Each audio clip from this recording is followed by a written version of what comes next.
हुआ। इस क्षण को हम बिग बैंग कहते हैं।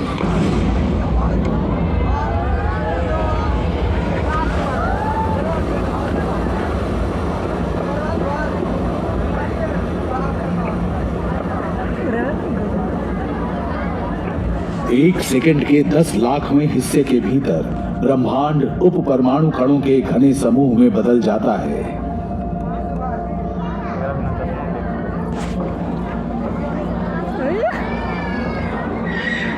विस्तारित ब्रह्मांड अब 3 मिनट पुराना है और ऊर्जा संघनित हो रही है, जिससे हमारे आधुनिक ब्रह्मांड के निर्माण खंड बन रहे हैं: इलेक्ट्रॉन, न्यूट्रॉन और प्रोटॉन।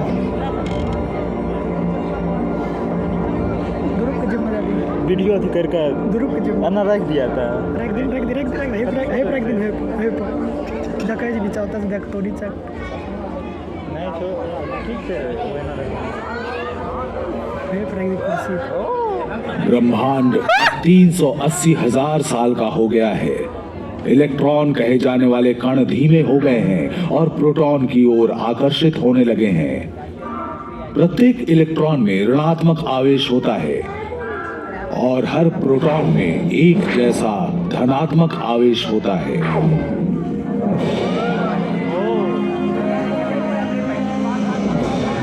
उनके विपरीत आवेश एक दूसरे को अच्छे से संतुलित करते हैं और वे ब्रह्मांड के इतिहास की सबसे महत्वपूर्ण जोड़ी बन जाते हैं। पहला परमाणु हाइड्रोजन।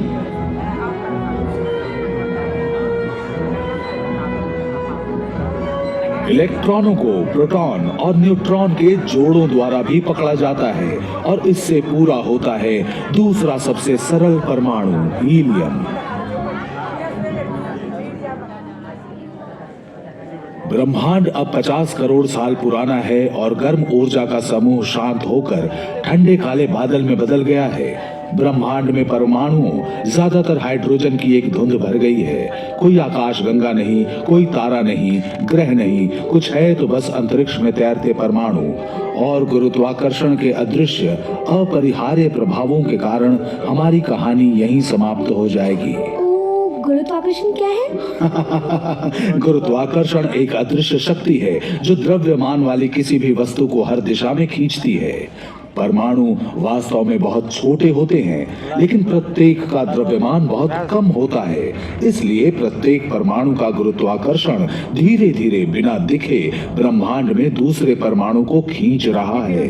धीरे धीरे लेकिन पक्के तौर पर ये गुरुत्वाकर्षण पूरे ब्रह्मांड में हाइड्रोजन के बादलों को आकार देता है।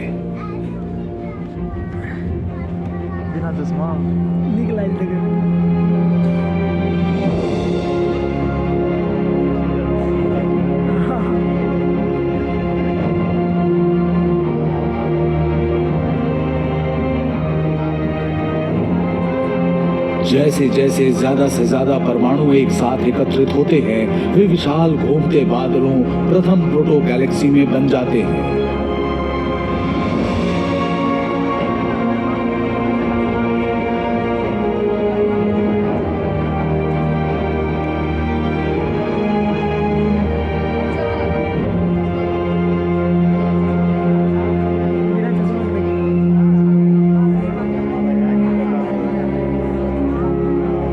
जैसे जैसे आकाश गंगाएं आकार लेती हैं, अंदर गहरे चमकीले धब्बे दिखाई देने लगते हैं। ये नई रोशनी अति विशाल शुरुआती सितारों के जन्म का संकेत है।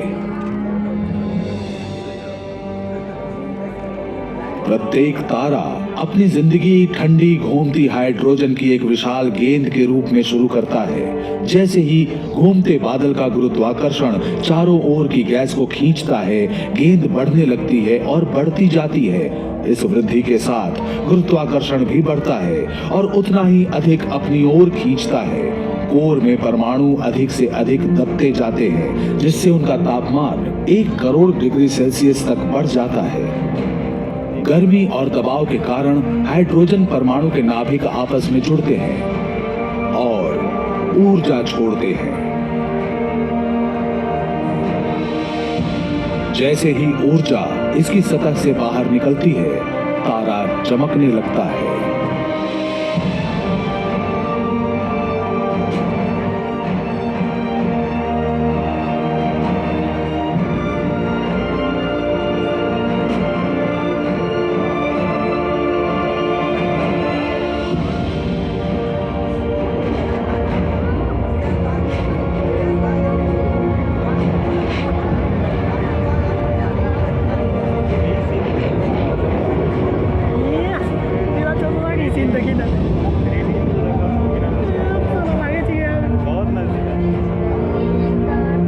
प्रारंभिक तारे विशाल थे, सूर्य जैसे आधुनिक तारों से कहीं अधिक विशाल। ये इतना विशाल है कि हमारे पूरे सौर मंडल को निगल सकता है। अगर तारे को आधा काटा जाए तो आप चमकते कोर के चारों ओर गर्म हाइड्रोजन प्लाज्मा की बाहरी परतों को घूमते हुए देखेंगे। कोर वो स्थान है जहां परमाणु संलयन प्रतिक्रिया द्वारा लगभग सारी गर्मी उत्पन्न की जाती है। परमाणु संलयन से तारा सिर्फ चमकता नहीं, बल्कि उसके अंदर कुछ नया बनता भी है।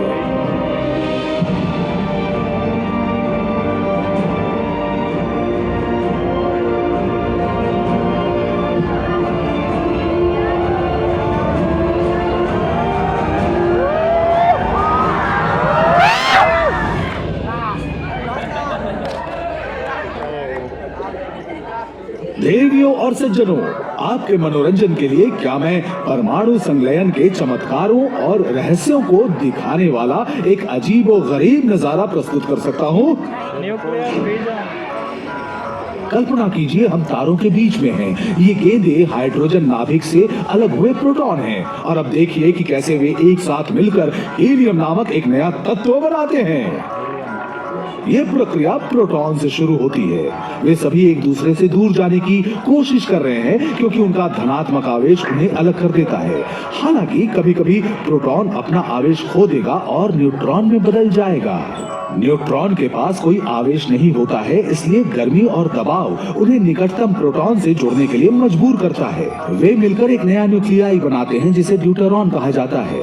ड्यूटेरॉन कोर के चारों ओर घूमता है, लेकिन जल्द ही वो किसी मुक्त प्रोटॉन से टकरा जाता है। फिर न्यूक्लियस में वृद्धि होती है। तब न्यूक्लियस कोर में इधर उधर घूमता रहता है जब तक कि वो दूसरे नाभिक से मिल नहीं जाता और दोनों आपस में पिस नहीं जाते। दो प्रोटॉन उड़कर वापस कोर में चले जाते हैं, लेकिन जो नाभिक अब बचा है उसमें 2 प्रोटॉन और 2 न्यूट्रॉन हैं। इस तत्व यानी एलिमेंट का नाम हीलियम है। हाइड्रोजन प्रोटॉन के संलयन की यह प्रक्रिया प्रत्येक सेकंड अरबों खरबों बार हो रही है।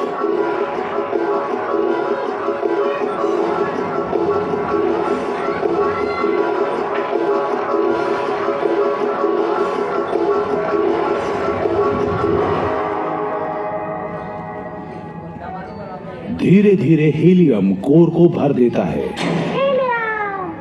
आपको लग रहा होगा कि एक बार कोर ने सभी हाइड्रोजन को हीलियम में बदल दिया तो वो काम करना बंद कर देगा, लेकिन तत्वों का बनना तो अभी शुरू हुआ है। हाइड्रोजन के उपयोग के साथ साथ कोर सघन और गर्म होता जाता है और हीलियम नाभिक का दूसरे भारी तत्वों में संलयन हो पाता है और बेरिलियम बनता है। घनत्व और तापमान फिर से बढ़ता है और बेरिलियम हीलियम के साथ संलयन शुरू कर देता है। कार्बन बनता है। कार्बन के संलयन से कोर का तापमान पुनः बढ़ता है। इस दबाव में नए तत्व एक दूसरे के साथ और हाइड्रोजन के साथ संलयन करना शुरू कर देते हैं। आज हम जिन तत्वों को जानते हैं उनमें से कई तत्व तारे के मूल में बनते हैं।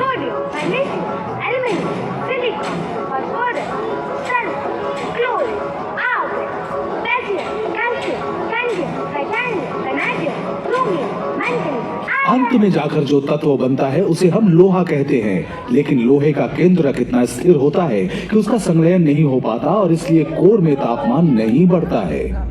अचानक तारे के अंदर से उसे खींचने वाले गुरुत्वाकर्षण को संतुलित करने के लिए पर्याप्त दबाव नहीं पड़ता। गुरुत्वाकर्षण जीत जाता है और तारे का कोर ढह जाता है।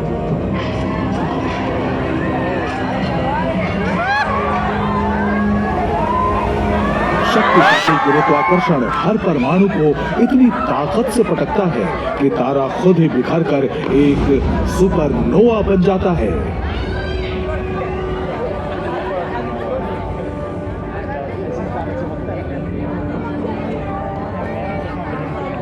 सुपरनोवा तत्व निर्माण प्रक्रिया का अंतिम चरण पूरा करते हैं। इन विशाल विस्फोटों के भीतर जिंक, प्लैटिनम और सोना जैसे भारी और दुर्लभ तत्व बनते हैं।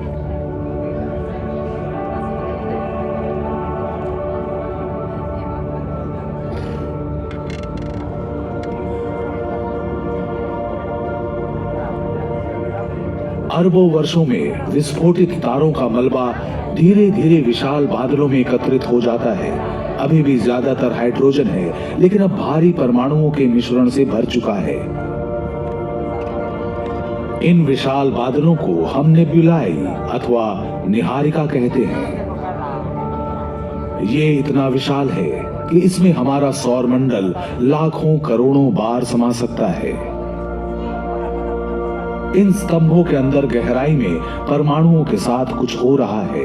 वे एक दूसरे तक पहुंचना और अणु बनाना शुरू कर रहे हैं। सुनिए, मेरा एक सवाल है। पूछो बेहिचक। अणु क्या होता है? हाँ, अच्छा सवाल है। आइए ध्यान से देखें।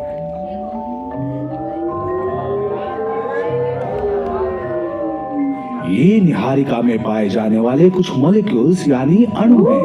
अणु? अणु एक साथ जुड़े हुए परमाणुओं का एक समूह है, मानो एक दूसरे का हाथ पकड़ रखा हो। आपके शरीर में है ये अणु और इस निहारिका में पाया जाता है ये पानी है। पानी का अणु एक ऑक्सीजन परमाणु के 2 हाइड्रोजन परमाणुओं से जुड़ने से बनता है। आपको तो पता होगा, इसका रासायनिक नाम H2O है। निहारिका में एक अन्य सामान्य अणु कार्बन डाइऑक्साइड CO2 है, जो एक कार्बन परमाणु और 2 ऑक्सीजन परमाणुओं से बना होता है। आपका शरीर कार्बन डाइऑक्साइड बनाता है और आप इसे सांस के द्वारा बाहर छोड़ते हैं। आप सब भी इस अणु का निर्माण करते हैं, बस इसे बाहर नहीं छोड़ते। क्या आपको पता है इसे क्या कहा जाता है? नहीं, नहीं। कोई और बताए?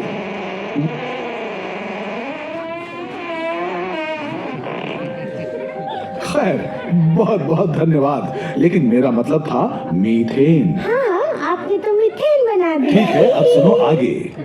जहां तक शरीर में परमाणुओं की बात होती है, कार्बन परमाणु सबसे महत्वपूर्ण होते हैं। कार्बन एक साथ 4 अलग अलग परमाणुओं के साथ बंध सकता है, जिससे सच में दिलचस्प अणुओं का निर्माण संभव हो जाता है। ऑक्सीजन, हाइड्रोजन और नाइट्रोजन जैसे परमाणुओं के साथ जुड़कर कार्बन आसानी से कुछ जाने पहचाने अणु बनाता है, जैसे कि चीनी का अणु। ये वसा यानी फैट में उपस्थित है और प्रोटीन अणुओं का एक जरूरी हिस्सा है। दुर्भाग्य से ये अणु काफी नाजुक होते हैं और अंतरिक्ष का विकिरण आसानी से उनके बंधन को तोड़ देता है। इसलिए हमें एक ऐसी बड़ी और सुरक्षित जगह चाहिए जहां ढेर सारे अणु एकत्रित किए जा सके, जैसे कि कोई ग्रह।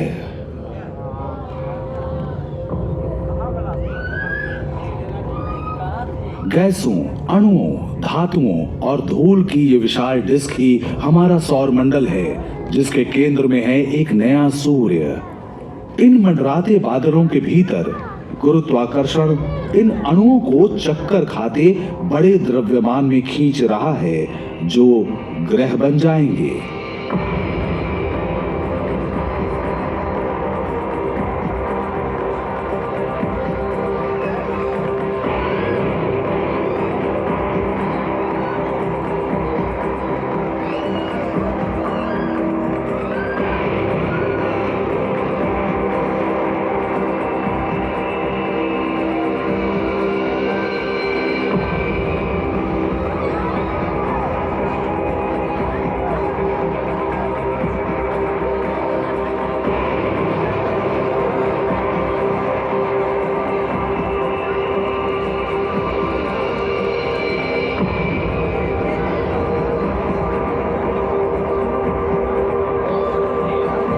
ये युवा ग्रह है हमारी पृथ्वी, जो अब 1 अरब वर्ष पुरानी है। 10 करोड़ सालों से भी ज्यादा समय से बची हुई धूल और जमी हुई गैसों के ब्लॉक इस ग्रह पर लगातार बमबारी कर रहे हैं। प्रत्येक आघात से सतह पिघलती है और वातावरण कार्बन डाइऑक्साइड, मीथेन और अमोनिया के अणुओं से भर जाता है।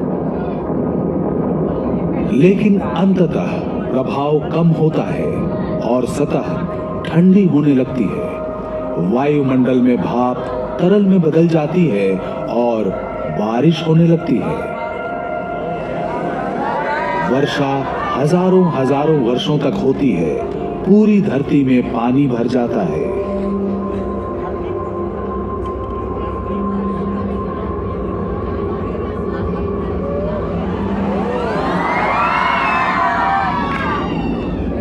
इस महासागर के नीचे परमाणुओं और अणुओं की यात्रा का एक नया चरण शुरू होता है।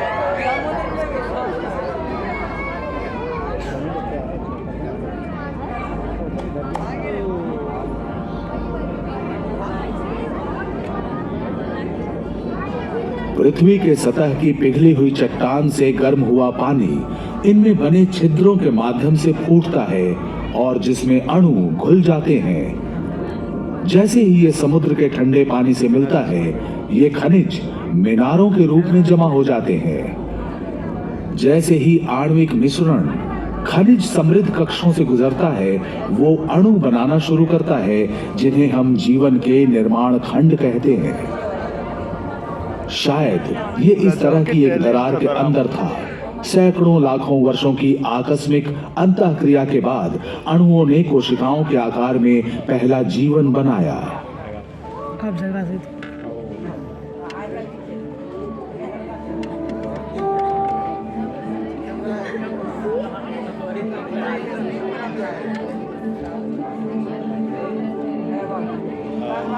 समुद्र के नीचे इन प्रारंभिक कोशिकाओं ने ऊर्जा और विकास के लिए पर्यावरण से अणुओं और परमाणुओं का उपयोग किया।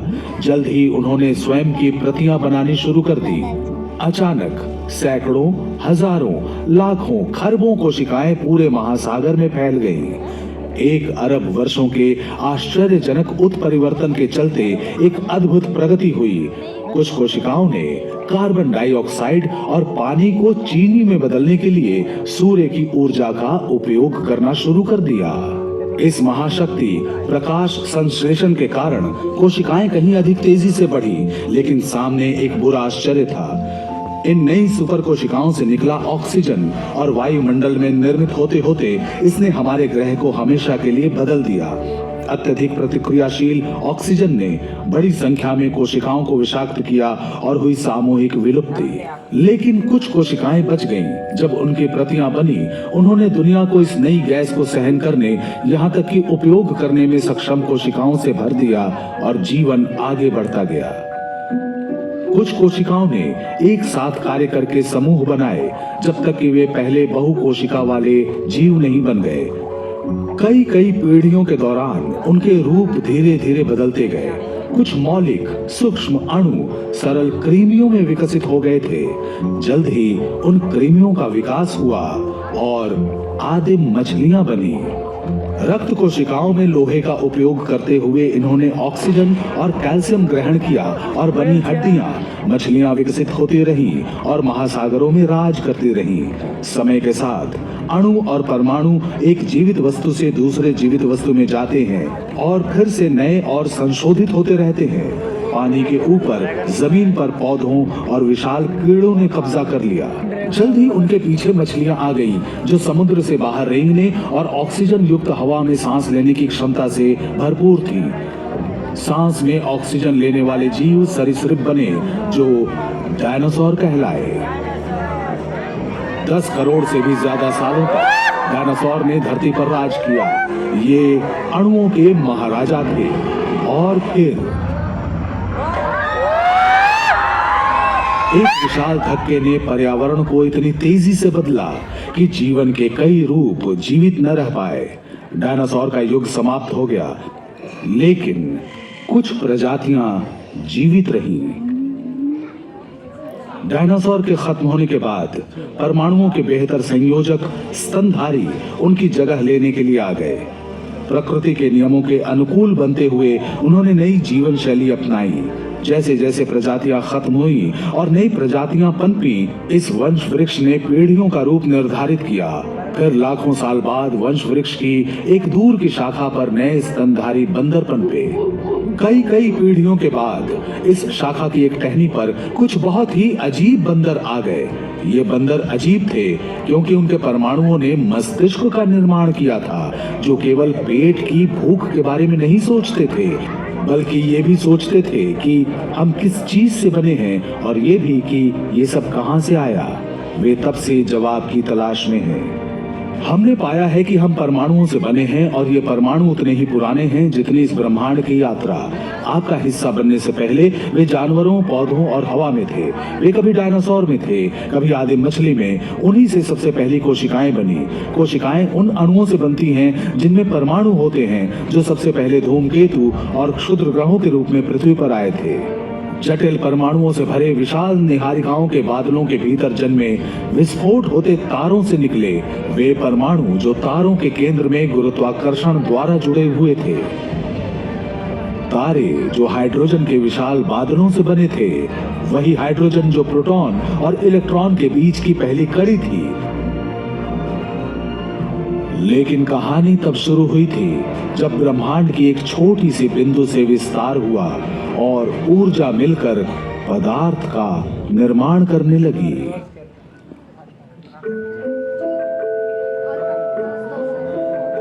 तैयार हो जाइए ब्रह्मांड के अद्भुत प्रदर्शनी के लिए।